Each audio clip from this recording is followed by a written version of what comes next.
이놈아, 그 통 뚜껑에 손대지 마라. 캄캄한 밤입니다. 기름 먹인 장지문 너머로 흘러나오는 건 호롱불 한 점뿐. 그 불빛이 흔들릴 때마다 마당 한 구석에 커다란 나무통 위에 구부정하게 엎드린 노인의 그림자도 함께 흔들렸습니다. 아들 돌쇠가 마당으로 나와 멈칫했습니다. 아버지, 지금 거기서 뭘 하십니까? 그게 뭡니까, 그게? 영감이 돌아봤습니다. 달빛에 비친 그 눈은 빛나고 있었습니다. 두려움도 부끄러움도 아닌 오직 하나 황금빛 탐욕으로. 알 것 없다. 들어가자거라. 그날 밤 이후로 아무도 그 통 근처에 얼씬거리지 못했습니다.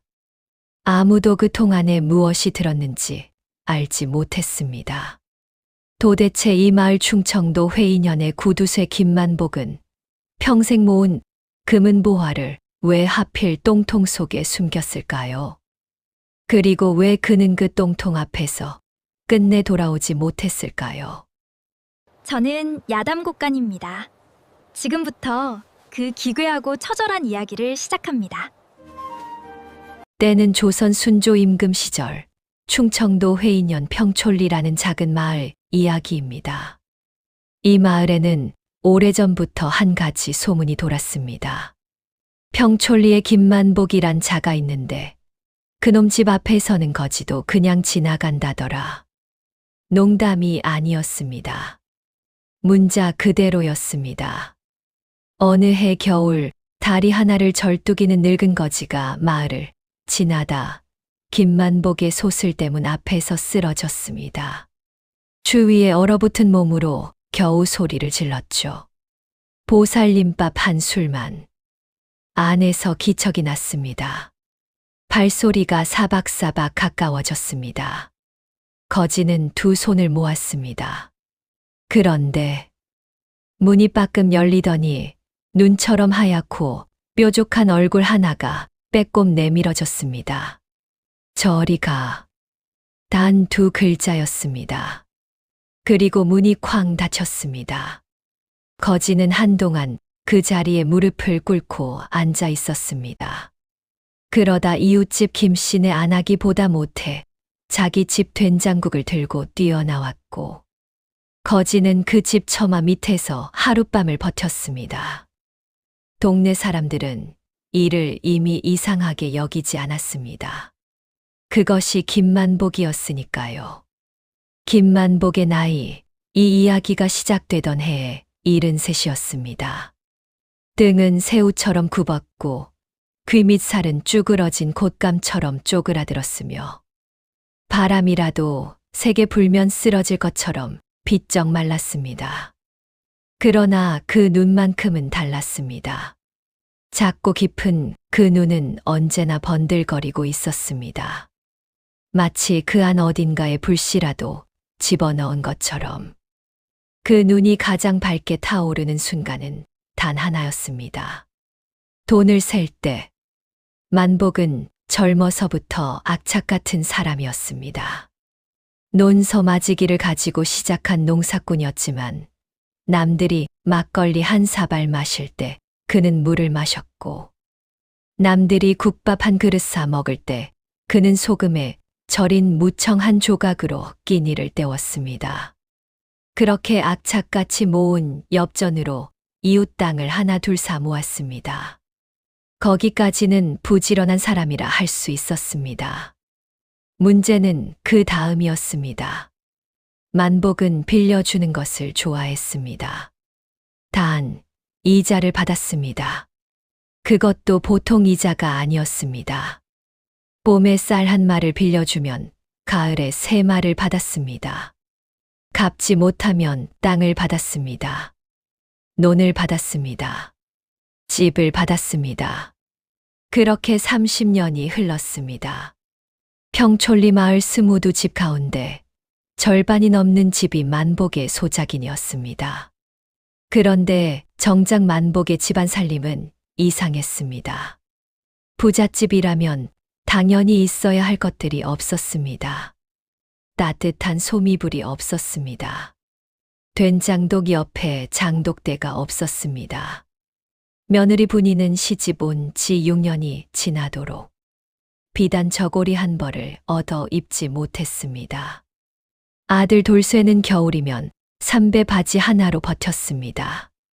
아버지, 올해 소장료를 다 거뒀으니 이제 아이 소못이라도 하나. 돌쇠가 조심스럽게 말을 꺼낸 것은 그해 동짓딸이었습니다. 만복은 눈도 들지 않았습니다. 문서를 들여다보던 눈이 그대로 종이 위를 훑고 있었습니다. 솜이 비싸. 그래도 애가 셋째까지 생겼으니 비싸다고 했다.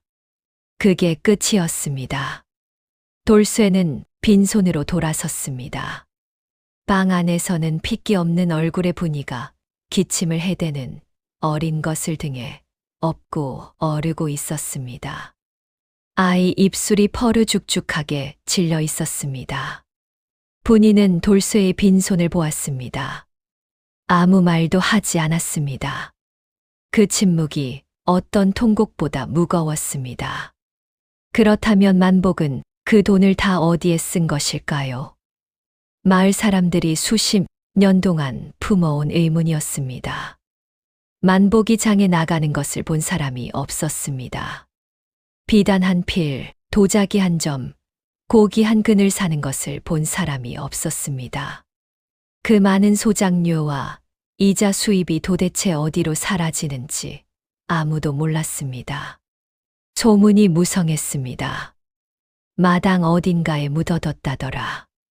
아니야, 벽 안에 숨겼다던데. 글쎄, 내가 들으니까 감나무 밑이라더라.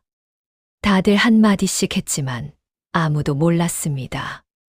그 비밀을 아는 것은 이 세상에 오직 한 명뿐이었습니다. 김만복 본인. 그리고 그 비밀은 어떤 인간의 예상도 훨씬 뛰어넘는 기괴한 것이었습니다. 이야기는 만복이 55살이 되던 해로 거슬러 올라갑니다. 그때 만복에게는 한 가지 걱정이 생겼습니다. 그동안 모아둔 금은보화가 너무 많아진 것이었습니다. 황금 놀이개, 은비녀, 엽전 꾸러미, 금덩이, 각종 폐물. 방 안 항아리에 꾸역꾸역 채워 넣던 것들이 이제는 항아리가 모자랄 지경이었습니다. 그러자 만복의 머릿속에 무서운 생각이 들기 시작했습니다. 도둑, 관가, 아들 놈, 도둑이 들어 빼앗길 수도 있었습니다. 관가에서 누군가 고발이라도 하면 재산을 몰수당할 수도 있었습니다. 그리고 무엇보다 자신이 죽은 뒤 아들 돌쇠가 그 재산을 쉽게 흩어버릴 것이 눈에 선했습니다. 만복은 돌쇠를 믿지 않았습니다. 아들이라도 마찬가지였습니다. 피부치라도 마찬가지였습니다. 이 세상에서 믿을 것은 오직 하나, 황금뿐이었습니다. 그 황금을 지키려면 아무도 손댈 수 없는 곳에 숨겨야 했습니다. 만복은 밤마다 앉아 생각하고 또 생각했습니다. 사흘 밤을 뜬 눈으로 세웠습니다. 열흘이 지났습니다. 그러던 어느 날 새벽, 만복은 변소에 앉아 보리를 보다가 문득 눈이 번쩍 떠졌습니다. 아래를 내려다봤습니다. 변소 아래 나무로 짠 커다란 똥통이 있었습니다. 수십 년 된 것이었습니다. 냄새가 역했습니다. 구더기가 득실댔습니다. 파리가 붕붕 날았습니다. 그런데 그 순간 만복의 눈에는 그것이 달리 보였습니다. 세상에서 아무도 손대지 않을 곳. 도둑도 관리도 아들놈도 누구도 절대로 뒤지지 않을 곳. 입꼬리가 올라갔습니다. 그날 밤 만복은 혼자 작업을 시작했습니다. 기름 먹인 두꺼운 삼배 보자기를 여러 겹으로 접었습니다. 그 안에 금부치들을 쌌습니다. 그 위에 오칠을 먹인 가죽을 덧댔습니다. 그것을 다시 쇠로 만든 작은 궤짝 안에 넣었습니다. 뚜껑을 닫고 짐승 기름으로 틈새를 메웠습니다. 그리고 그 궤짝을 다시 왁스를 먹인 삼배로 겹겹이 감쌌습니다. 밤새 작업했습니다. 닭이 2번 울 무렵 만복은 마당 한 구석에 오래전부터 있던 나무 똥통 뚜껑을 들어 올렸습니다. 냄새가 밀려왔습니다. 만복은 눈 하나 깜빡이지 않았습니다. 긴 작대기로 바닥을 더듬어 가장 깊은 곳을 찾았습니다. 그리고 보자기에 쌓인 궤짝을 천천히 내려놓았습니다. 철벅 소리가 났습니다. 뚜껑을 덮었습니다. 만복은 그 자리에 한참을 서 있었습니다. 달이 기울고 있었습니다. 바람이 불었습니다. 멀리서 개 짖는 소리가 들렸습니다. 그러나 만복의 귓속에는 아무 소리도 들리지 않았습니다. 오직 그 가슴 속에서 울려 퍼지는 황금의 소리만이 윙윙, 윙윙 울리고 있었습니다. 만복이 웃었습니다. 그것이 그의 마지막 웃음이었습니다. 그날 이후로 만복의 일상이 바뀌었습니다. 밤마다 변소에 나갔습니다. 명목은 보릴이었습니다. 그러나 실제로는 뚜껑을 살짝 들어 올리고 긴 작대기로 궤짝의 위치를 확인하는 것이었습니다. 여기 있다. 내 것이다. 아무도 모른다. 그 확인 하나로 만복은 잠을 잘 수 있었습니다. 세월이 흘렀습니다. 5년이 지났습니다. 10년이 지났습니다. 만복이 70이 되던 해에는 그 안에 숨긴 궤짝이 3개로 늘어나 있었습니다. 금 궤짝 하나, 은 궤짝 하나, 엽전 꾸러미를 가득 채운 가죽 자루 하나. 그 가치를 돈으로 환산하면 현감이 10년 동안 모아도 따라오지 못할 거액이었습니다. 그리고 그것들은 전부 변소 아래 똥통 속에서 잠들어 있었습니다. 아들 돌쇠는 35이 되도록 그것을 몰랐습니다. 다만 이상하다는 것만 알았습니다. 아버지가 밤마다 변소에 나간다는 것, 변소에서 이상한 소리가 들린다는 것, 가끔씩 긴 작대기를 들고 나간다는 것. 한 번은 용기를 내어 물었습니다. 아버지, 변소에서 뭘 하십니까? 밤마다. 만복이 돌아봤습니다. 그 눈빛이 너무나 서늘해서 돌쇠는 저도 모르게 한 걸음 물러섰습니다. 들어가. 아니, 그게 들어가라고 했다. 말이 끊겼습니다. 만복의 목소리는 그다지 크지 않았습니다. 그러나 그 안에는 무언가 차갑고 날카로운 것이 들어 있어서 그것이 살을 베는 것처럼 느껴졌습니다. 돌쇠는 그날 밤 분이에게 조용히 말했습니다. 아버지한테 무언가 있어. 변소에. 분이는 한참 생각하다가 말했습니다. 여보, 그냥 모른 척해요. 알았다가 더 무서운 일이 생길 것 같으니. 그 말이 맞았습니다. 정말로 더 무서운 일은 머지않아 찾아오게 될 것이었습니다. 봄이 왔습니다. 평촌리 마을 어귀의 느티나무에 연두색 잎이 돋아나고 논두렁에 개구리 울음소리가 퍼지는 계절이었습니다. 집집마다 장독대 옆에 냉이가 올라오고 안악들이 쑥을 뜯으러 뒷산으로 오르는 소리가 아침마다 들렸습니다. 그러나 김만복의 집 안에는 봄이 오지 않았습니다. 아니, 정확히 말하면 봄의 냄새가 담 안으로 넘어들 틈이 없었습니다. 그 집 마당에는 언제나 무언가 무겁고 서늘한 공기가 깔려 있었으니까요. 며느리 분이가 아침 일찍 우물가로 물을 기르러 나갔습니다. 광주리를 옆에 끼고 빈 물독을 이고 걸어가는 분이의 발걸음은 느렸습니다. 만삭의 배를 안고 걷는 것이 힘에 부쳤습니다. 벌써 셋째였습니다. 첫째 복동이는 5살, 둘째 순이는 3살, 그리고 이제 곧 태어날 아이까지. 우물가에서 이웃집 박씨 안하기 분이를 보더니 깜짝 놀라 달려왔습니다. 아이고 분아, 이 배를 이고 물을 길어? 이리 줘, 이리 줘. 분이가 손을 저었습니다. 괜찮아요, 형님. 시아버지가 눈이 밝으셨어. 박씨 안하기 분이의 손목을 잡았습니다. 그러다 멈칫했습니다. 손목이 너무 가늘었습니다. 뼈와 가죽만 남은 것처럼. 분아, 너 요즘 뭘 먹고 사니? 분이가 웃었습니다. 그 웃음이 너무 힘없어서 박씨 안악은 가슴이 내려앉는 것 같았습니다. 보리밥이요. 요즘 시아버지가 보리 한 마를 배급해 주시니까. 한 마를 5 식구가.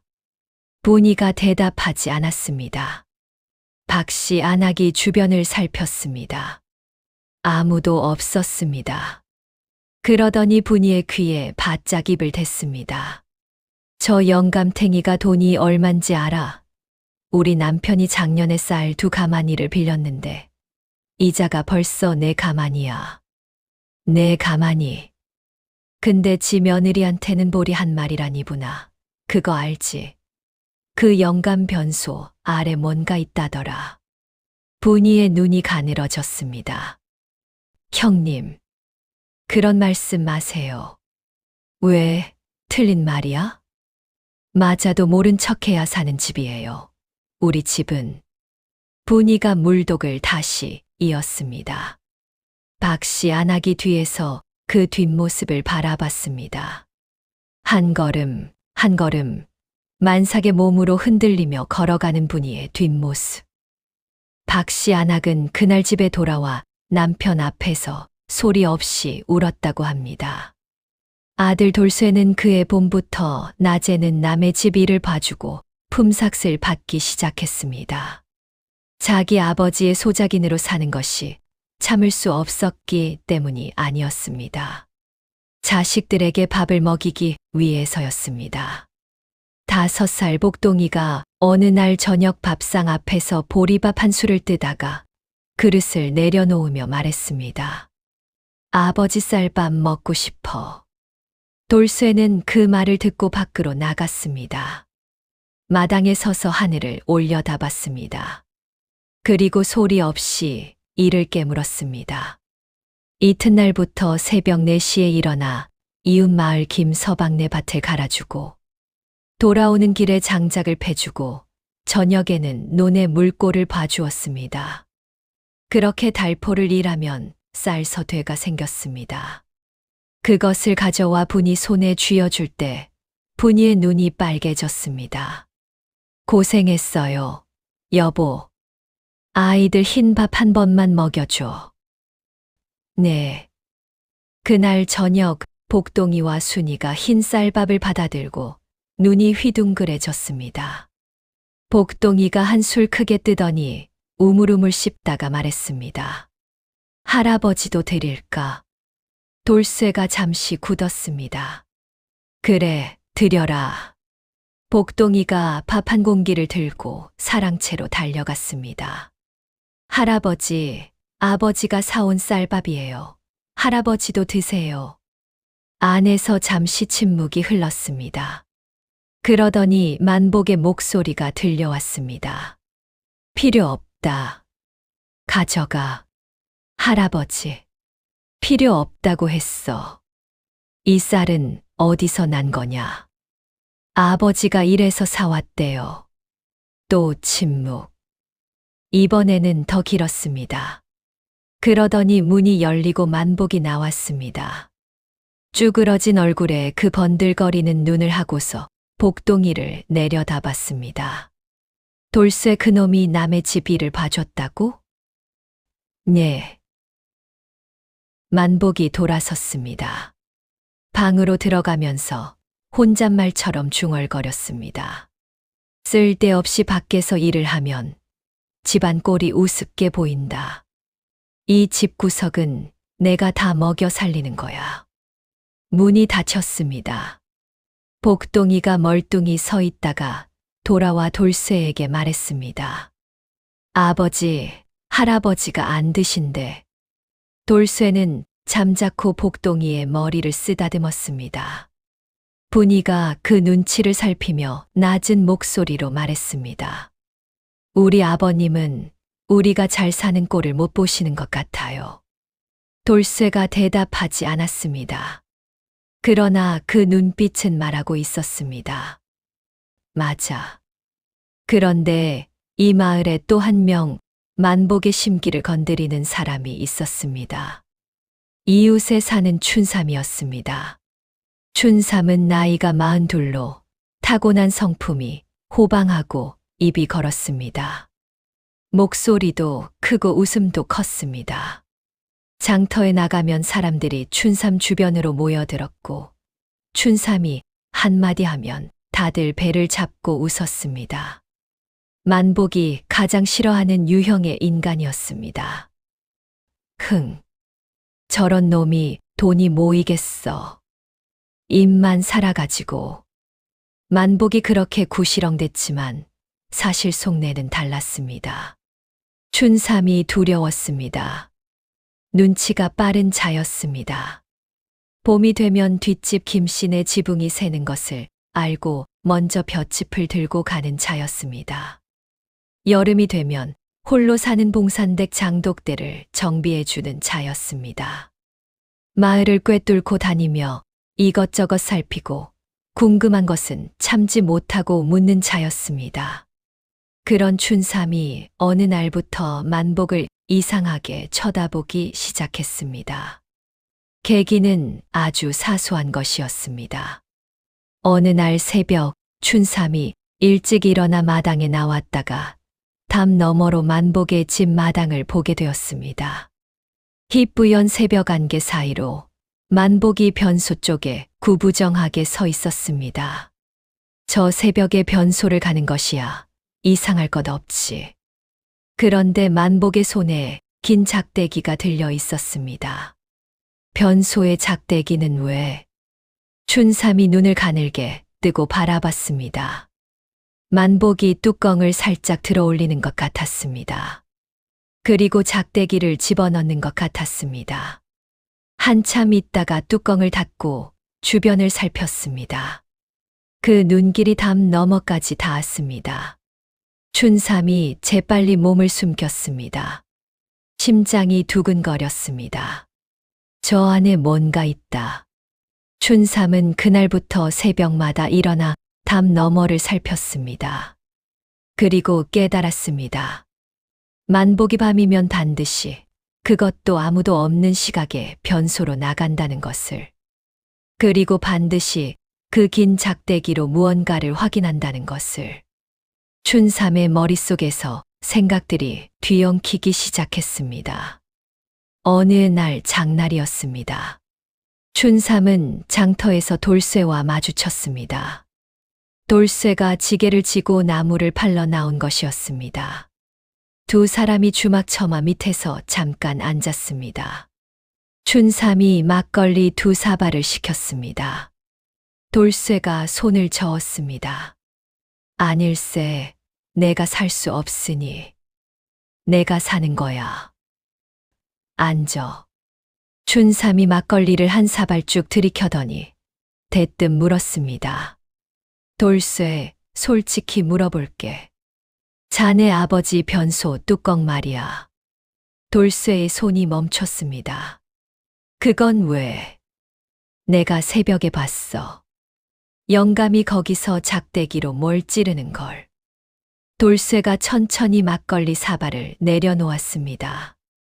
한참 말이 없었습니다. 그러더니 조용하게 말했습니다. 모른다. 정말 모른다. 그리고 알고 싶지도 않아. 춘삼이 그 얼굴을 들여다봤습니다. 돌쇠의 눈에 무언가 복잡한 것들이 지나갔습니다. 체념인지 두려움인지 아니면 그 둘이 뒤섞인 것인지 춘삼이 더 묻지 않았습니다. 그러나 그 대화 이후로 춘삼의 의심은 확신으로 굳어졌습니다. 저 변소 안에 만복 영감의 재산이 있다. 그해 여름이 깊어가던 어느 저녁이었습니다. 만복은 사랑채에 홀로 앉아 문서를 들여다보고 있었습니다. 소장료 장부였습니다. 손가락으로 한 줄 한 줄 짚어가며 수를 셌습니다. 흡족한 표정이었습니다. 그러다 문득 뭔가 생각이 났는지 붓을 내려놓고 마당으로 나갔습니다. 해가 아직 넘어가지 않은 시각이었습니다. 만복이 변소 문을 열고 들어갔습니다. 뚜껑을 조심스럽게 들어 올렸습니다. 코를 찌르는 냄새가 밀려왔습니다. 그러나 만복은 아랑곳하지 않았습니다. 긴 작대기를 집어들고 아래를 더듬었습니다. 첫 번째 괴짝. 있다. 두 번째 괴짝. 있다. 세 번째 가죽 자루. 있다. 만복의 입가에 미소가 스쳤습니다. 그 순간 밖에서 분이의 목소리가 들려왔습니다. 아버님, 저녁상 차렸습니다.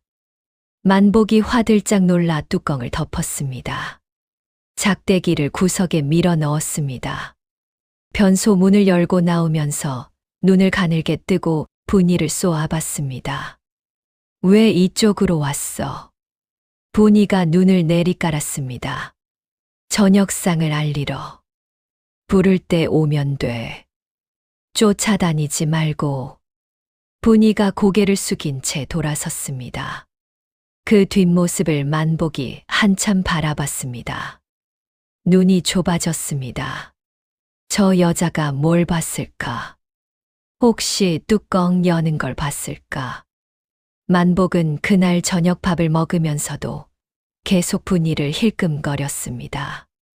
분이는 아무렇지 않은 척 밥상을 차리고 아이들 밥을 퍼주었습니다. 그 모습을 보면서도 만복은 안심이 되지 않았습니다.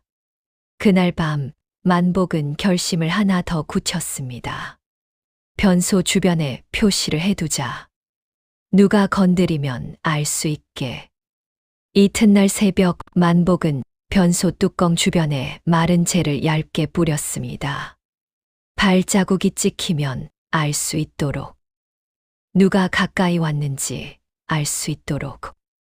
그리고 매일 아침 가장 먼저 그것을 확인했습니다. 재가 흩어져 있지 않은지, 발자국이 찍혀 있지 않은지. 그것이 만복의 아침 의식이 되었습니다. 일어나면 변소, 자기 전에 변소, 낮에도 수시로 변소. 돌쇠가 그것을 눈치채지 못할 리 없었습니다. 그러나 돌쇠는 아무 말도 하지 않았습니다. 분이도 마찬가지였습니다. 그 집 안에서는 진실을 말하는 것이 이미 오래전에 금지된 일이었습니다. 그런데 7월 어느 무더운 날이었습니다. 만복이 낮잠을 자다가 깼습니다.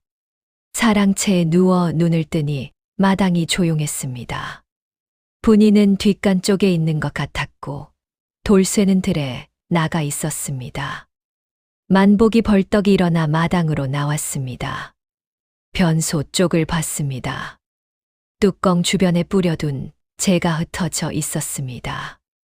만복의 심장이 쿵 내려앉았습니다. 눈이 커졌습니다. 발이 빠르게 움직였습니다.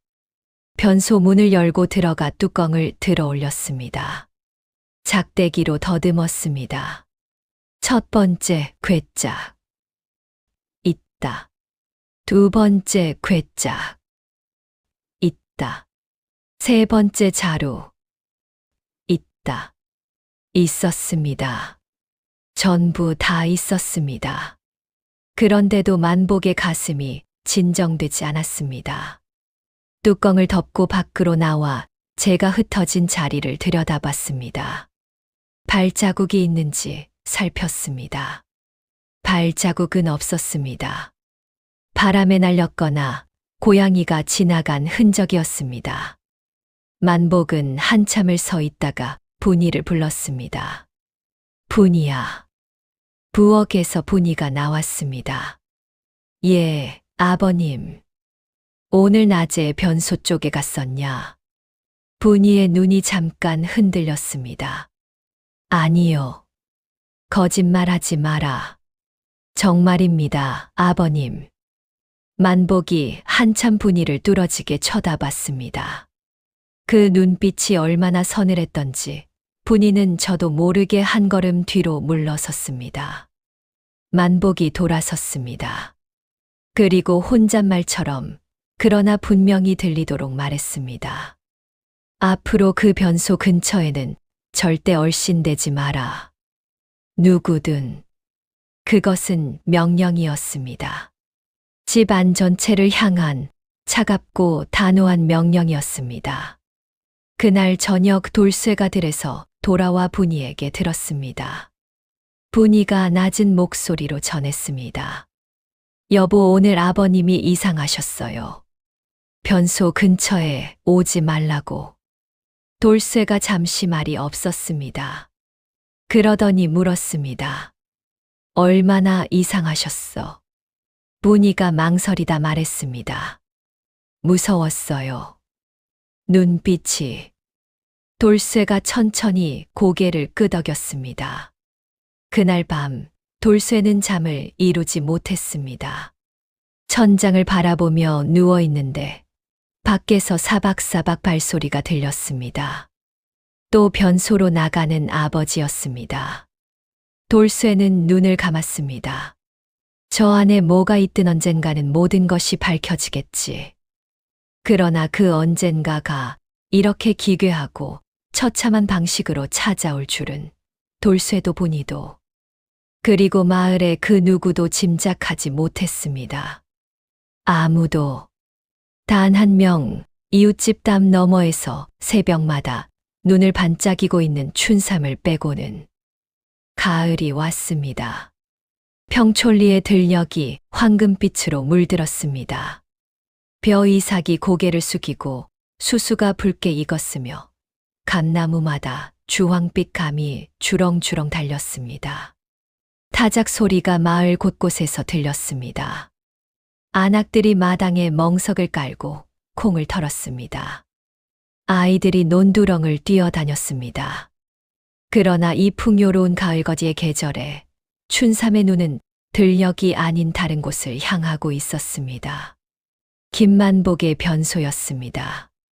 춘삼은 여름 내내 관찰해 왔습니다. 패턴을 파악했습니다. 만복은 반드시 사람들이 잠든 뒤인 밤 이경, 즉 밤 10시가 넘어서야 변소로 나갔습니다. 그리고 보름마다 한 번씩은 낮에도 나갔는데 그때는 반드시 집 안에 아무도 없는 것을 확인한 뒤였습니다. 춘삼은 이미 혼자서 결론을 내려놓고 있었습니다. 저 변소 안에 돈이 있다. 그것도 보통 돈이 아니다. 문제는 확인이었습니다. 담 너머에서 보는 것만으로는 부족했습니다. 직접 눈으로 봐야 했습니다. 그러나 그러려면 만복 몰래 그 변소 안을 들여다봐야 하는데 그것이 쉬운 일이 아니었습니다. 만복은 예민했습니다. 고양이가 그 근처를 지나가도 밖으로 달려 나올 정도였습니다. 낮에는 사랑채 문을 열어두고 변소 쪽을 훤히 내다볼 수 있었습니다. 밤에는 그 삐걱거리는 대문 소리가 장애물이었습니다. 춘삼은 생각했습니다. 한 달을 생각했습니다. 그리고 드디어 추수가 끝나고 마을의 잔치 분위기가 무르익던 어느 날 밤 기회가 찾아왔습니다. 그날은 평촌리 이장 최서방의 아들 혼례가 있는 날이었습니다. 마을 사람 전체가 이장네 마당으로 몰려들었습니다. 풍물 소리가 울렸습니다. 막걸리가 돌았습니다. 돼지 한 마리가 잡혔습니다. 고소한 기름 냄새가 마을 전체에 퍼졌습니다. 돌쇠도 나왔습니다. 분이도 아이들을 데리고 나왔습니다. 그런데 만복은 나오지 않았습니다. 춘삼이 그것을 놓치지 않았습니다. 슬쩍 이장내 마당을 빠져나왔습니다. 풍물 소리가 뒤에서 울렸습니다.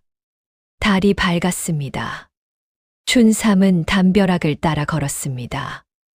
만복네 집 뒤편으로 돌아갔습니다. 낮은 담이었습니다. 허리를 숙이면 넘어갈 수 있었습니다. 춘삼은 잠시 멈췄습니다. 심장이 빠르게 뛰었습니다. 손바닥에 땀이 찼습니다. 이게 도둑질은 아니다. 확인만 할 것이다. 확인만. 스스로에게 말했습니다. 그리고 담을 넘었습니다. 마당은 고요했습니다. 사랑채에 불이 켜져 있었습니다. 만복이 안에 있다는 뜻이었습니다. 춘삼은 담 그늘에 몸을 붙이고 사랑채를 바라봤습니다. 문은 닫혀 있었습니다. 천천히 발소리를 죽이고 변소 쪽으로 다가갔습니다. 마른 풀이 발밑에서 바스락거렸습니다. 온몸이 긴장으로 굳었습니다. 변소 문 앞에 섰습니다. 그리고 뚜껑 위에 손을 얹었습니다. 그 순간이었습니다. 거기 누구냐? 쾅. 사랑채 문이 박차듯 열렸습니다. 만복이 뛰쳐나왔습니다. 손에 몽둥이를 들고 있었습니다. 눈이 충혈되어 있었습니다. 머리카락이 산발이었습니다. 이 도둑놈, 거기서. 춘삼이 화들짝 몸을 돌렸습니다. 담을 향해 뛰었습니다. 만복이 뒤를 쫓았습니다. 73의 노인이라고는 믿어지지 않는 속도였습니다. 분노가 몸을 움직이고 있었습니다. 이놈, 내 것에 손대려 했지. 이놈. 춘삼이 담을 넘었습니다. 만복이 담 앞까지 달려와 몽둥이를 휘둘렀습니다. 헛방이었습니다. 그러나 만복은 멈추지 않았습니다. 담을 손으로 치고 발로 차고 몽둥이로 두드렸습니다. 내 거란 말이다. 아무도 손대지 마. 담 너머에서 멀리 달아나는 춘삼의 발소리가 들렸습니다. 만복은 담 앞에 서서 숨을 헐떡였습니다. 가슴이 오르락내리락 했습니다. 몽둥이를 쥔 손이 떨렸습니다. 달빛 아래 만복의 얼굴은 창백하다 못해 허옇게 질려 있었습니다.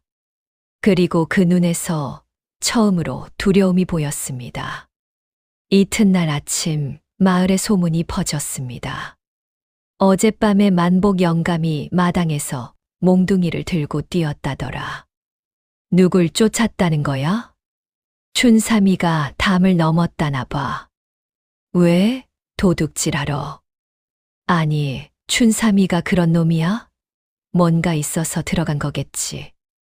만복 영감 변소에 뭔가 있다는 소문 있잖아. 장터 한쪽 주막에서 사람들이 머리를 맞댔습니다. 춘삼은 그 자리에 없었습니다. 담을 넘다가 긁힌 손등을 물로 씻으며 집 안에 앉아 있었습니다. 손이 여전히 떨렸습니다. 변소 뚜껑에 손을 얹는 순간까지만 해도 그저 확인이었습니다. 그런데 그 뚜껑에 손을 얹은 그 찰나에 춘삼은 느꼈습니다. 무게감이 달랐습니다. 보통 나무 뚜껑의 무게가 아니었습니다. 무언가 아래에서 밀어 올리는 듯한 단단하고 묵직한 저항이 손바닥에 전해졌습니다. 그리고 그 순간 만복이 뛰쳐나왔습니다. 만약 그 뚜껑을 들어 올렸다면, 만약 만복이 반 박자만 늦게 나왔다면, 춘삼은 이를 깨물었습니다. 분했습니다. 아깝고 분했습니다. 그러나 그보다 더 강하게 밀려오는 감정이 있었습니다. 확신이었습니다. 있다. 분명히 있다. 그 안에 무언가 단단하고 묵직한 것이. 춘삼은 그날부터 행동을 바꿨습니다. 몰래 엿보는 것으로는 부족했습니다. 더 정확한 방법이 필요했습니다. 그리고 생각이 닿은 곳은 뜻밖의 사람이었습니다. 돌쇠였습니다. 며칠 뒤 춘삼이 돌쇠를 불러냈습니다. 마을 어귀 느티나무 아래였습니다. 아무도 없는 시각이었습니다. 춘삼이 대뜸 말했습니다. 돌쇠, 나 그날 담 넘은 거 알지? 돌쇠가 잠자코 고개를 끄덕였습니다. 확인했어. 뭘? 춘삼이 낮은 목소리로 말했습니다. 자네 아버지 변소 뚜껑에 손을 댔어. 뚜껑이 무거워. 보통 게 아니야. 아래에 뭔가 있어.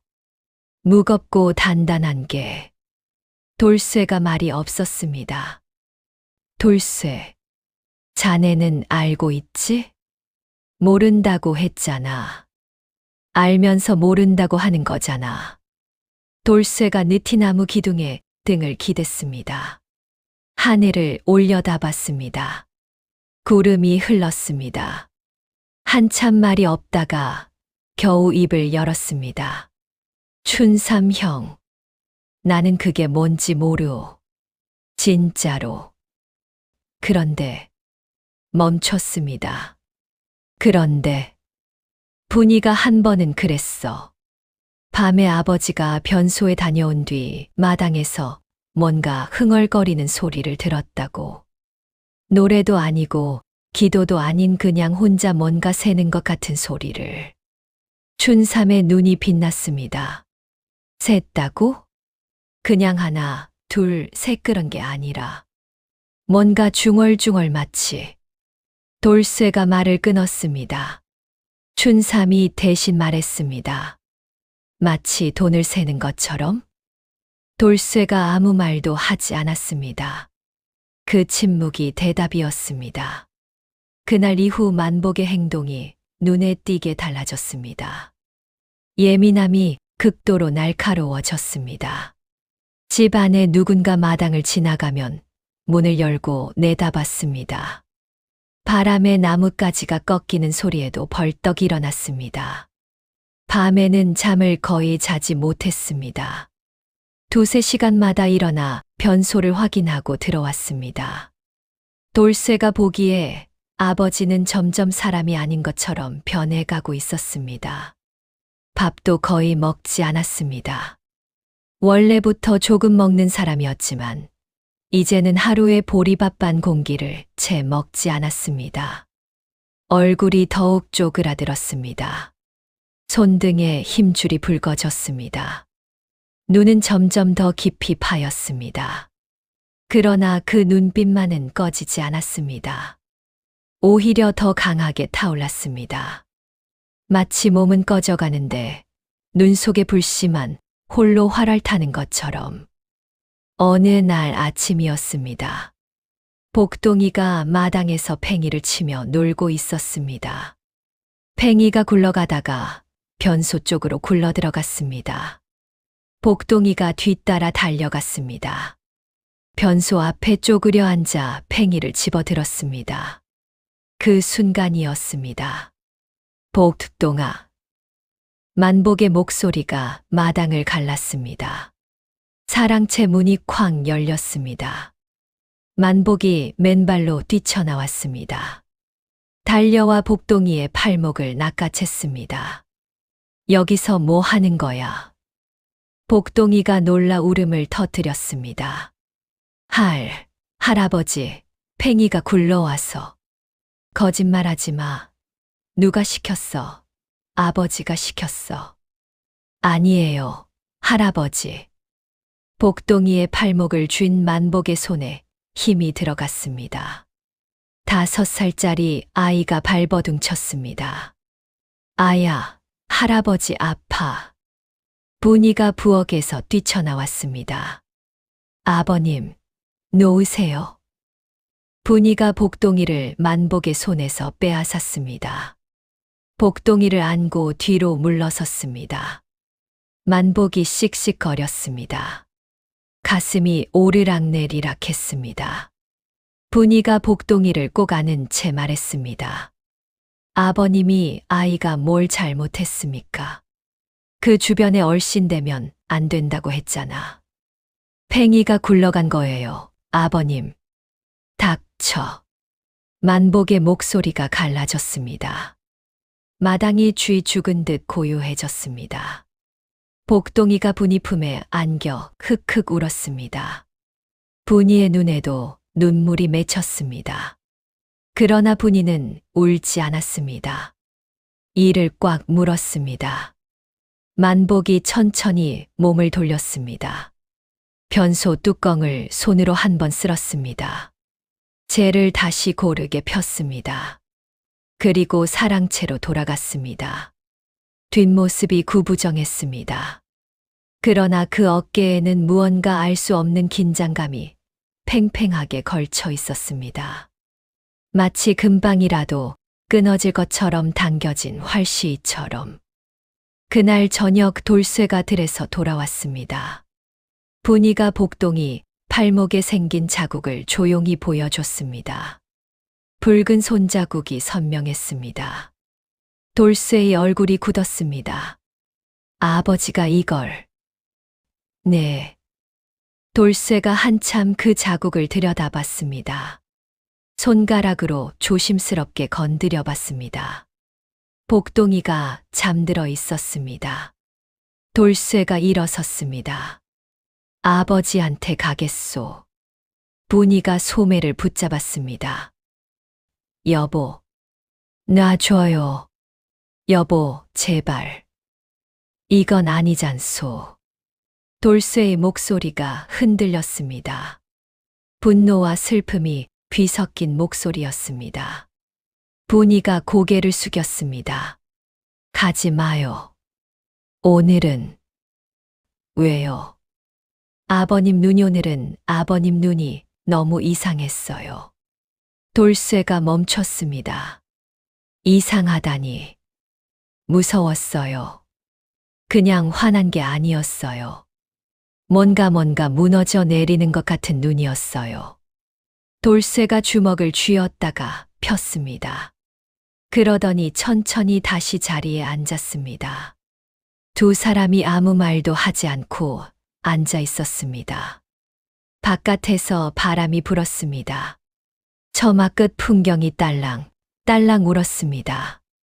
그리고 어김없이 사박사박 사랑채 문이 열리는 소리, 맨발로 마당을 가로지르는 소리, 변소 뚜껑을 드는 소리, 작대기를 집어넣는 소리. 돌쇠가 눈을 감았습니다. 분이가 이불을 끌어당겼습니다. 두 사람 모두 모른 척했습니다.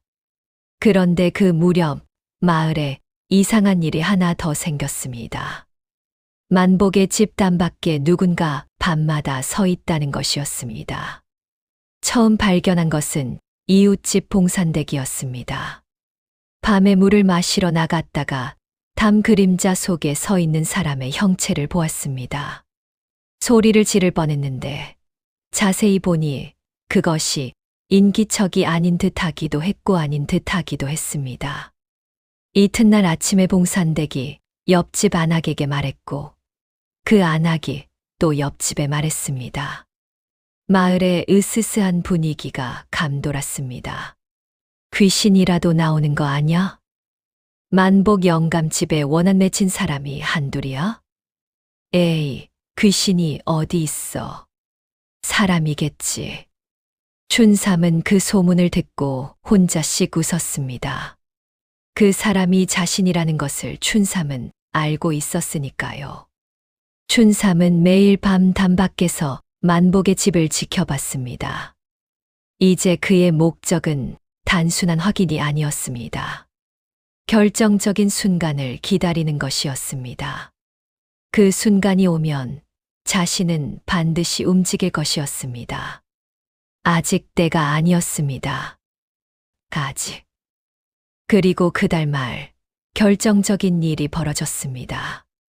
만복이 쓰러졌습니다. 아침에 분이가 사랑채 문을 열었더니 만복이 방 안에 쓰러져 있었습니다. 숨은 붙어 있었습니다. 그러나 몸이 불덩이처럼 달아올라 있었습니다. 눈을 뜨기는 했지만 초점이 없었습니다. 뭔가 중얼거렸습니다. 그러나 말이 되지 않았습니다. 분이가 돌쇠를 불렀습니다. 돌쇠가 달려와 아버지를 들여다봤습니다. 아버지, 정신 차리세요. 만복이 돌쇠의 소리를 들었는지 모르는지 눈이 방 안을 헤맸습니다. 그러더니 갑자기 돌쇠의 손목을 잡았습니다. 힘이 들어갔습니다. 통통. 예, 아버지. 통 건드리지, 마 건드리지. 돌쇠가 굳었습니다. 만복의 소나귀 힘이 풀렸습니다. 눈이 다시 흐릿해졌습니다. 아버지. 의원을 불러왔습니다. 의원이 맥을 짚고 처방을 내렸습니다. 과로와 영양 부족으로 인한 몸살이었습니다. 며칠 쉬면 나을 것이라 했습니다. 그러나 의원이 돌아간 뒤 돌쇠는 마당에 홀로 섰습니다. 변소 쪽을 바라봤습니다. 아버지의 마지막 말이 귓가에 맴돌았습니다. 통 건드리지 마. 돌쇠의 발이 천천히 변소 쪽으로 향했습니다. 뚜껑 앞에 섰습니다. 손이 뚜껑 위에 얹혔습니다. 그 순간 방 안에서 소리가 들렸습니다. 돌쇠야. 만복의 목소리였습니다. 가늘고 쉬었지만 분명히 들렸습니다. 돌쇠의 손이 멈췄습니다. 예, 아버지. 거기 서지 마라. 돌쇠가 손을 걷었습니다. 그리고 천천히 돌아섰습니다. 발걸음이 무거웠습니다. 마음이 더 무거웠습니다. 아버지는 죽어가면서도 저 통을 지키려 한다.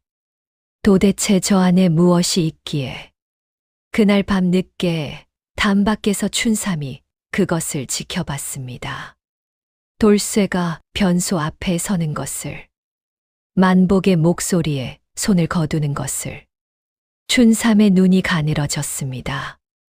이제 알았습니다. 돌쇠는 알고 있으면서도 움직이지 않는 사람이었습니다. 두려움이 아니었습니다. 효심이었습니다. 아버지가 살아있는 동안은 절대로 그 뚜껑을 열지 않을 사람이었습니다.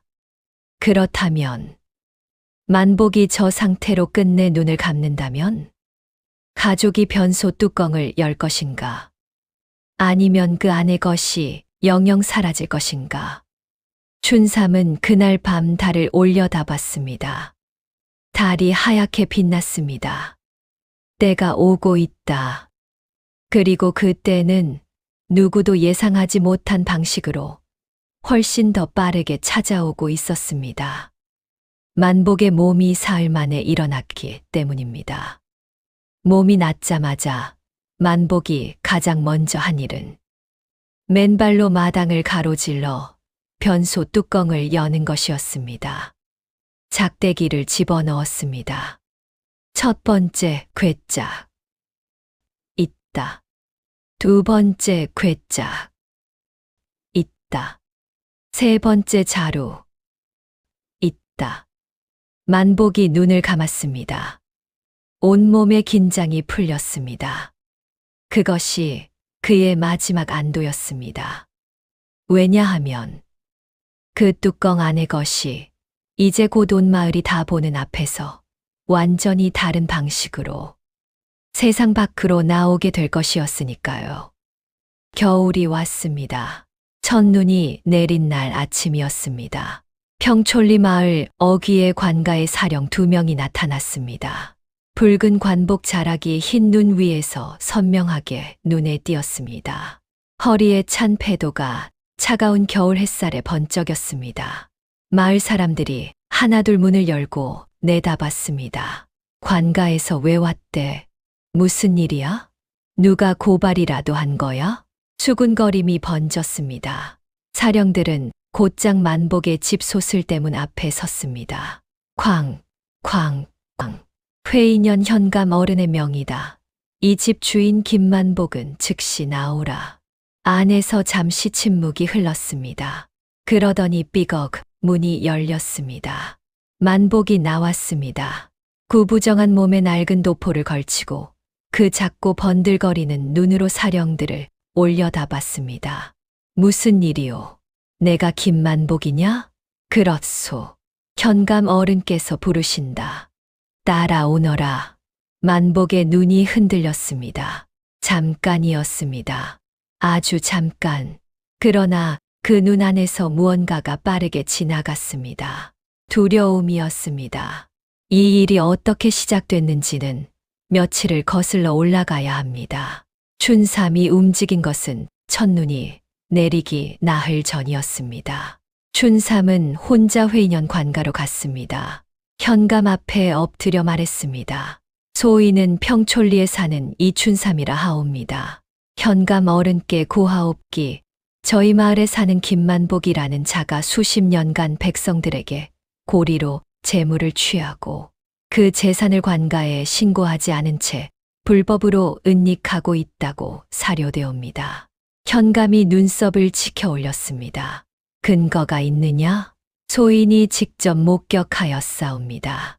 그 집 변소 안에 금은보화를 숨겨두고 있사옵니다. 관가가 술렁였습니다. 현감이 잠시 생각하더니 말했습니다. 변소 아니라고? 예, 어른. 그게 사실이면 이건 단순한 재산 은닉이 아니다. 관에 대한 기만이요. 세금 포탈이다. 만약 거짓 고발이라면 너는 곤장을 맞게 될 것이다. 춘삼이 이 말을 바닥에 댔습니다. 소인 목숨을 걸겠사옵니다. 현감이 천천히 고개를 끄덕였습니다. 그리고 사령에게 명했습니다. 김만복을 데려오너라. 그리고 마을 사람들도 모두 불러 모아라. 공개신문이다. 관가 마당이었습니다. 눈이 그쳐 있었습니다. 하늘이 회색빛으로 낮게 깔렸습니다. 마당에는 평촌리 마을 사람들이 빽빽하게 모여 있었습니다. 사령들이 그 가장자리를 지켰습니다. 가운데에 만복이 꿇어 앉아 있었습니다. 돌쇠도 끌려왔습니다. 분이도 아이들을 이웃에 맡기고 왔습니다. 춘삼도 한쪽에 서 있었습니다. 마을 사람들이 수군댔습니다. 만복 영감이 드디어 관가에 불려왔네. 어쩐지 변소에 뭔가 있다더니 진짜였어. 만복은 그 수군거림을 들으면서도 고개를 들지 않았습니다. 그 목덜미가 떨리고 있었습니다. 현감이 나왔습니다. 관복을 단정히 갖춰 입은 40대 남자였습니다. 눈이 날카롭고 목소리가 낮았습니다. 자리에 앉으며 말했습니다. 김만복. 예, 내가 평촌리에서 수십 년 동안 고리대금으로 재산을 모은 것이 사실이냐? 소인은 그저 정당하게 대답만 해라. 사실이냐 아니냐? 잠시 침묵. 사실이옵니다. 그 재산을 관에 신고한 적이 있느냐? 또 침묵. 만복의 목덜미가 더 심하게 떨렸습니다. 없사옵니다. 현감이 천천히 붓을 들었습니다. 무언가를 적었습니다. 그리고 말했습니다. 그렇다면 묻겠다. 내 집 변소 안에 금은보화를 숨겨둔 것이 사실이냐? 쾅. 만복이 고개를 들었습니다. 처음으로 고개를 들었습니다. 그 눈에 핏발이 섰습니다. 그건 소인의 것이옵니다. 소인이 평생 모은. 대답만 해라. 현감의 목소리가 마당을 쩌렁쩌렁 울렸습니다. 만복이 입을 다물었습니다. 턱이 떨렸습니다. 사실이옵니다. 마당이 폭발했습니다. 진짜였어. 변소 안에 사람들이 술렁였습니다. 사령들이 조용히 하라고 외쳤습니다. 현감이 손을 들어 마당을 잠재웠습니다. 그리고 말했습니다. 사령들은 지금 즉시 김만복의 집으로 가서 변소 안의 물건을 모두 꺼내 이 마당으로 가져오너라. 만복이 벌떡 일어섰습니다. 안 됩니다. 그건 소인의 것. 무릎 꿇어라. 쾅! 사령의 호통이 터졌습니다. 만복의 무릎이 꺾였습니다. 바닥에 쓰러지듯 주저앉았습니다. 안 돼, 안 돼. 만복이 중얼거렸습니다. 아무도 듣지 못할 만큼 작은 목소리로. 안 돼, 그건 내 거야, 내 거라고. 돌쇠가 그 모습을 봤습니다. 아버지의 그 모습을. 눈물이 왈칵 쏟아졌습니다. 분노 때문인지 슬픔 때문인지 자신도 몰랐습니다. 사령 둘이 말을 타고 평촌리로 달렸습니다. 만복의 집에 도착해 마당으로 들어섰습니다. 변소 문을 열었습니다. 뚜껑을 들어 올렸습니다. 냄새가 밀려왔습니다. 사령 하나가 뒤로 물러섰습니다. 이걸 어떻게? 명령이다. 꺼내. 긴 갈고리와 밧줄을 이용했습니다. 바닥을 더듬어 묵직한 것들을 하나씩 끌어올렸습니다. 철벅. 첫 번째 괴짝이 올라왔습니다. 철벅. 두 번째 괴짝. 철벅. 세 번째 가죽 자루. 사령들이 그것들을 수레에 실었습니다. 멍석으로 덮었습니다. 말을 몰았습니다. 평촌리 마을 입구를 지날 때 남아있던 봉산댁과 박씨 안악이 그 수레를 봤습니다. 수레가 지나간 자리에 희미한 냄새가 남았습니다. 두 사람이 눈을 마주쳤습니다. 아무 말도 하지 않았습니다. 수레가 관가 마당으로 들어섰습니다. 사람들이 저절로 길을 텄습니다. 멍석이 거쳤습니다. 세 개의 물건이 마당 가운데 놓였습니다. 삼배와 가죽으로 겹겹이 쌓인 괴짝 2개, 그리고 가죽 자루 하나. 만복이 그것들을 봤습니다. 아무 소리도 내지 않았습니다. 그 눈에서 처음으로 무언가 꺼지는 것이 보였습니다. 현감이 사령에게 고개를 끄덕였습니다. 사령이 첫 번째 괴짝 뚜껑을 열었습니다. 마당 전체가 숨을 멈췄습니다. 황금이었습니다. 금비녀, 금놀이개, 금덩이, 크고 작은 금부치들이 빼곡하게 채워져 있었습니다. 겨울 햇살이 구름 사이를 비집고 내려와 그것들 위에 내려앉았습니다. 번쩍 마당이 터졌습니다. 세상에, 저게 다 금이야. 똥통 속에 저걸 똥통 속에. 두 번째 괴짝이 열렸습니다. 은이었습니다. 은비녀, 은팔찌, 은덩이들. 가죽 자루가 열렸습니다. 엽전이 쏟아졌습니다. 서로 부딪히며 쨍그랑, 쨍그랑 소리를 냈습니다. 마당이 아수라장이 됐습니다. 저 많은 걸 변소해. 우리가 그 앞에서 살았다고. 저 영감 때문에 우리 아버지가 논을 팔았는데. 분노가 끓어올랐습니다. 욕설이 터졌습니다. 몇몇은 울었습니다. 만복을 향해 손가락질하는 사람도 있었습니다. 현감이 손을 들었습니다. 마당이 조금 잠잠해졌습니다. 현감이 만복을 내려다봤습니다. 만복은 그 자리에서 꼼짝도 하지 않았습니다. 바닥에 무릎을 꿇고 손을 바닥에 짚고 등이 동그랗게 굽어 있었습니다. 그 모습이 마치 무언가가 빠져나간 껍데기처럼 보였습니다. 김만복. 대답하라. 만복이 고개를 들지 않았습니다. 현감의 목소리가 낮아졌습니다. 이 재산이 모두 불법 고리대금으로 취한 것임을 인정하느냐? 한참 침묵이 흘렀습니다. 그러더니 만복의 입에서 아주 가늘고 쉰 소리가 새어나왔습니다. 내 거야. 무엇이? 저게 다 내 거야. 내가 모은 거야. 내가 평생. 목이 메었습니다. 내가 평생 모은 거라고. 그 목소리에서 처음으로 인간의 냄새가 났습니다. 늙고 무너지고 텅 빈 한 인간의 냄새가. 돌쇠가 그 목소리를 들었습니다. 분이도 들었습니다. 분이의 눈에서 눈물이 흘렀습니다. 자신도 모르게 이해하기 싫었지만 나오는 눈물이었습니다.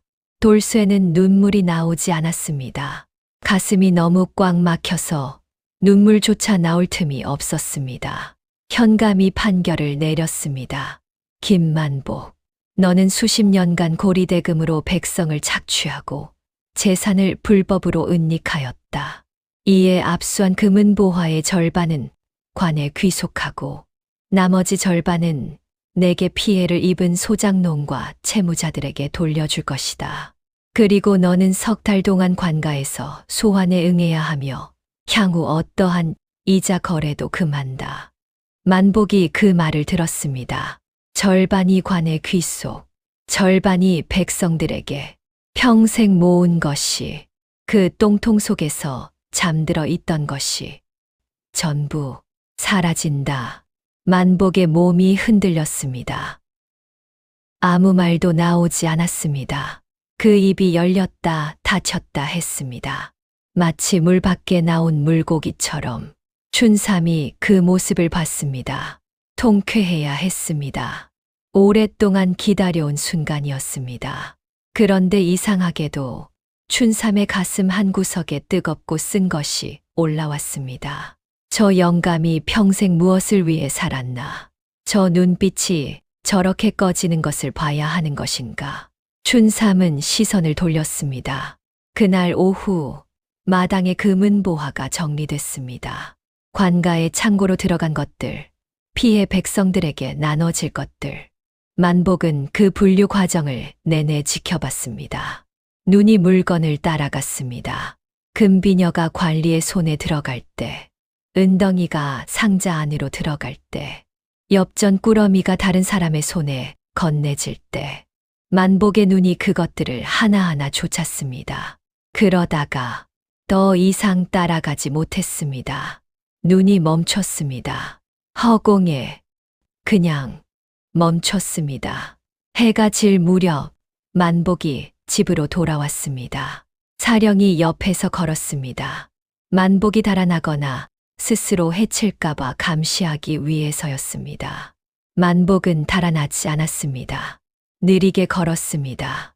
대문을 열고 마당으로 들어섰습니다. 그리고 곧장 변소 쪽으로 걸었습니다. 사령이 따라왔습니다. 만복이 변소 문을 열었습니다. 뚜껑을 들어 올렸습니다. 안을 내려다봤습니다. 텅 비어 있었습니다. 그 오래된 나무통 안에는 이제 아무것도 없었습니다. 만복이 한참 그 안을 들여다봤습니다. 긴 작대기를 집어들었습니다. 아래를 더듬었습니다. 아무것도 없었습니다. 다시 더듬었습니다. 아무것도 없었습니다.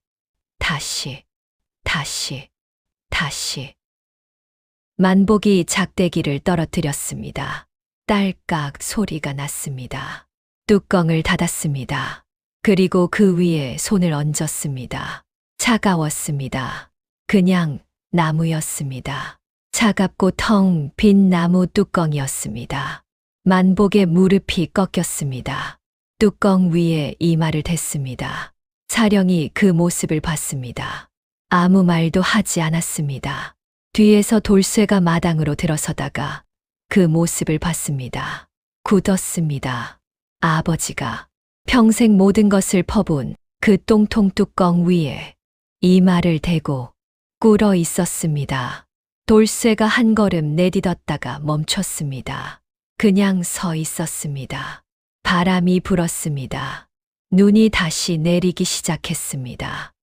펑펑 소리도 없이 아버지의 굽은 등 위에도 텅 빈 뚜껑 위에도 마당 가득 눈이 내렸습니다. 그날 밤부터 만복이 달라졌습니다. 아니, 정확히 말하면 만복이 사라지기 시작했습니다. 몸이 사라진 것이 아니었습니다. 밥을 먹었습니다. 숨을 쉬었습니다. 눈을 깜빡였습니다. 그러나 그 안에 있던 무언가가 관가, 마당에 금은보화가 쏟아지던 그 순간부터 조금씩 조금씩 빠져나가고 있었습니다.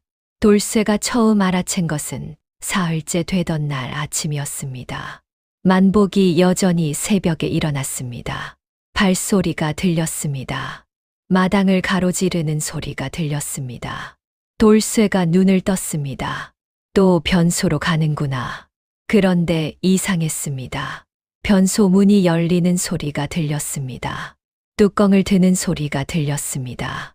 그리고 아무 소리도 들리지 않았습니다.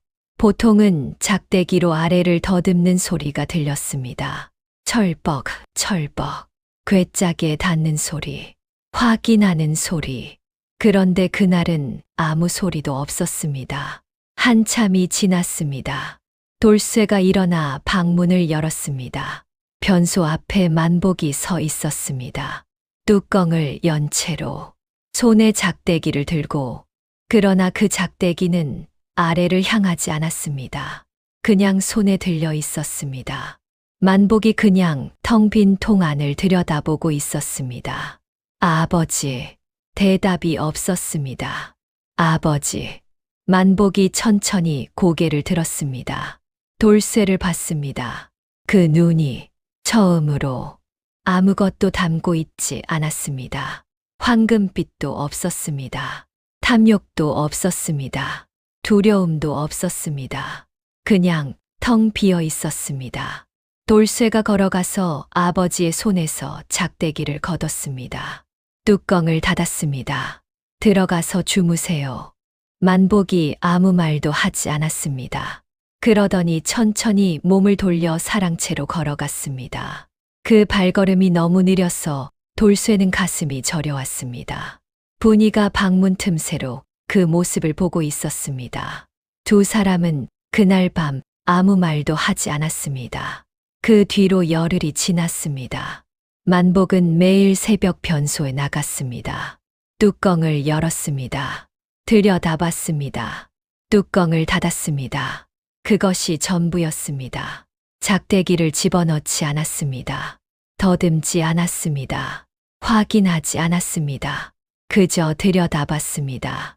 텅 빈 그 안을, 마치 그 안에 아직 무언가 남아있기를 바라는 것처럼, 혹은 그 안에서 사라진 것들의 잔상이라도 보이기를 바라는 것처럼.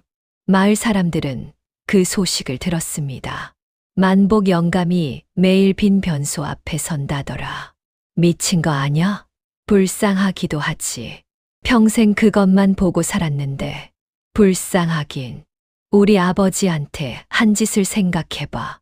춘삼은 그 소문을 듣고 오랫동안 말이 없었습니다. 주막에서 혼자 막걸리 한 사발을 들고 앉아 있다가 결국 다 마시지 않고 일어났습니다. 그 얼굴에 통쾌함이 없었습니다. 이상한 일이었습니다. 그리고 보름이 지난 어느 날 밤이었습니다. 눈이 많이 내린 날이었습니다. 발목이 빠질 만큼 쌓였습니다. 바람도 없고 소리도 없는 그런 조용한 밤이었습니다. 돌쇠와 분이가 깊이 잠든 시각이었습니다. 아이들도 이불 속에서 새근새근 숨을 쉬었습니다. 어디선가 소리가 들렸습니다. 삐걱, 발소리, 마당을 가로지르는 소리. 돌쇠가 잠결에 들었습니다. 또 아버지구나 생각했습니다. 몸을 돌렸습니다. 다시 눈을 감았습니다. 그런데 이번에는 달랐습니다. 변소 문이 열리는 소리, 뚜껑이 들이는 소리, 거기까지는 같았습니다. 그 다음이 달랐습니다. 쿵, 무언가 부딪히는 소리, 그리고 첨벙, 돌쇠가 눈을 번쩍 떴습니다. 심장이 쿵 내려앉았습니다. 벌떡 일어났습니다. 방문을 열었습니다. 마당으로 뛰었습니다. 눈 위에 발자국이 찍혔습니다. 변소 쪽으로 향하는 발자국, 흐트러진 발자국, 비틀거린 자국. 변소 문이 열려 있었습니다. 뚜껑이 젖혀진 채였습니다. 돌쇠가 안을 들여다봤습니다. 아버지, 아버지가 빠져 있었습니다. 반쯤이었습니다. 상체가 안으로 꺼진 채였습니다.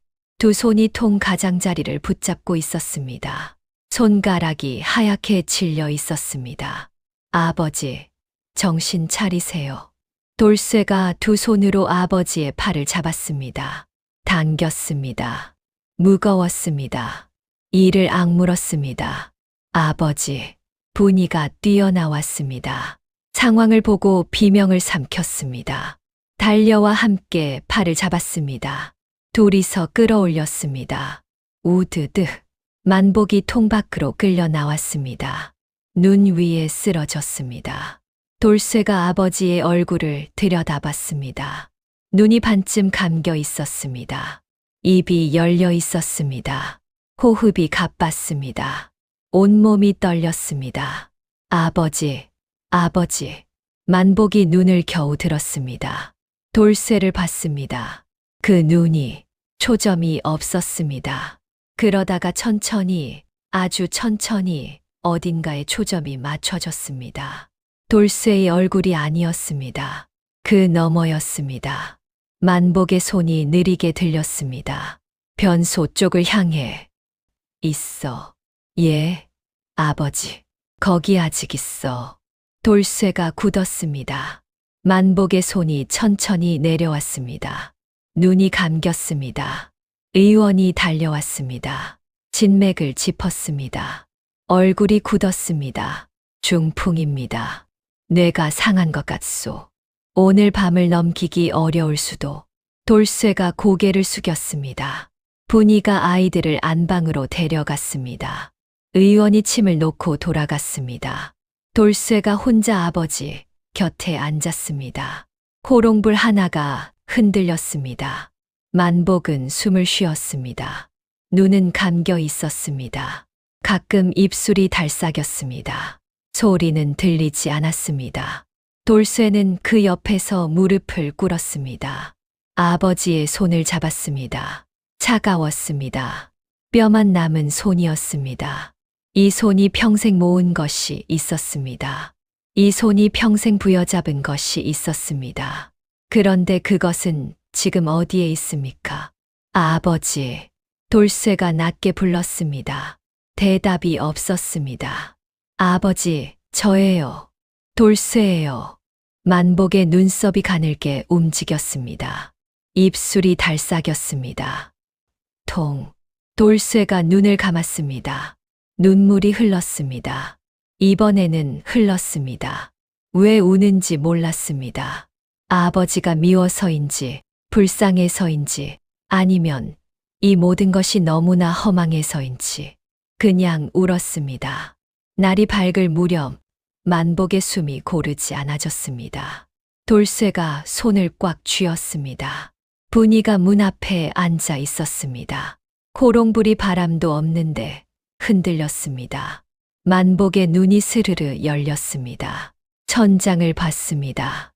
그 눈이 마지막으로 무언가를 찾는 것 같았습니다. 두리번거렸습니다. 마당 쪽을 향했습니다. 변소 쪽을 향했습니다. 그리고 멈췄습니다. 그 눈에서 무언가가 꺼졌습니다. 호롱불처럼 사르르 그냥 꺼졌습니다. 만복은 그렇게 갔습니다. 새벽빛이 창호지 문을 물들이기 시작하던 그 시각에 돌쇠가 아버지의 손을 가슴에 모아들였습니다. 이불을 올려드렸습니다. 그리고 한참을 그 자리에서 움직이지 않았습니다. 마당에는 밤새 눈이 더 내려 있었습니다. 변소 뚜껑 위에도 하얗게 눈이 쌓였습니다. 그 뚜껑 위의 눈이 아침 햇살에 반짝였습니다. 황금처럼. 장례가 끝나고 며칠 뒤 돌쇠가 변소 뚜껑을 열었습니다. 아무것도 없었습니다. 돌쇠는 한참을 그 안을 내려다봤습니다. 그러더니 혼자 중얼거렸습니다. 아버지 거기 아무것도 없어요. 처음부터. 뚜껑을 닫았습니다. 그리고 다시는 열지 않았습니다. 봄이 왔습니다. 돌쇠는 그해 봄에 관가의 명에 따라 소작인들과 빚쟁이들에게 돌려준 재산 외에 남은 것으로 처음으로 논한 마지기를 제 이름으로 등기했습니다. 분이는 그날 처음으로 비단 저고리 한 벌을 입었습니다. 시집 온 지 7년 만이었습니다. 복동이와 순이가 마당에서 뛰어놀았습니다. 셋째가 옹알이를 했습니다. 돌쇠가 그 모습을 마루에 앉아 바라봤습니다. 따뜻했습니다. 가슴이 처음으로 따뜻했습니다. 그해 여름, 춘삼이 돌쇠네 집에 술 한 병을 들고 찾아왔습니다. 두 사람이 마루에 앉아 술을 한 잔씩 나눴습니다. 한참 말이 없다가 춘삼이 먼저 입을 열었습니다. 돌쇠, 나 그때 관가에 고발한 거 잘한 거지. 돌쇠가 잔을 내려놓았습니다. 하늘을 봤습니다. 뭉게구름이 흘렀습니다. 모르겠어요. 모른다고? 잘한 건지 못한 건지 아직도 모르겠어요. 근데 돌쇠가 마당에서 뛰어노는 복동이를 봤습니다. 애들이 웃고 있잖아요. 그거면 됐어요. 춘삼이 고개를 끄덕였습니다. 두 사람이 다시 잔을 들었습니다. 술이 넘어갔습니다. 따뜻했습니다. 평촌리 마을에서 김만복의 이야기는 오래오래 전해졌습니다. 어머니들이 아이들에게 말했습니다. 너무 욕심부리면 어떻게 되는지 알지? 만복 영감처럼 된단다. 아이들이 물었습니다. 만복 영감이 어떻게 됐어요? 어머니들이 말했습니다. 평생 모은 것을 똥통에 숨겼다가 결국 그 똥통에서 마지막을 맞이했단다. 아이들이 고개를 갸웃했습니다. 왜 똥통에 숨겼어요? 어머니들이 잠시 생각하다가 말했습니다. 그게 제일 안전하다고 생각했겠지. 근데 있잖아. 말을 이었습니다. 사람이 재물을 지키려고 살아야지. 재물이 사람을 지키면 안 된단다. 만복 영감은 평생 보화를 지켰는데 정작 그 보화가 영감을 놓아주질 않았거든. 아이들이 눈을 동그랗게 떴습니다. 보화가 사람을 잡아먹었어요? 어머니들이 고개를 끄덕였습니다. 그래, 딱 그렇게 됐단다. 야담꽃간 시청자 여러분, 오늘 이야기 어떻게 들으셨습니까? 김만복 영감이 평생 모은 금은보화는 결국 그의 손을 떠났습니다. 가족도 그의 손을 떠날 뻔했습니다. 그리고 그 자신도 텅 빈 똥통 앞에서 생의 마지막 순간을 맞이했습니다. 옛사람들은 이것을 두 글자로 정리했습니다. 탐천지화. 하늘이 내린 것도 스스로 쌓은 것도 아닌 오직 탐욕이 스스로를 향해 쏘아올린 화살이라는 뜻입니다. 만복은 도둑을 막으려 했습니다. 관가를 피하려 했습니다. 아들에게 빼앗기지 않으려 했습니다. 그러나 결국 그 모든 것을 앗아간 것은 도둑도 관가도 아들도 아니었습니다.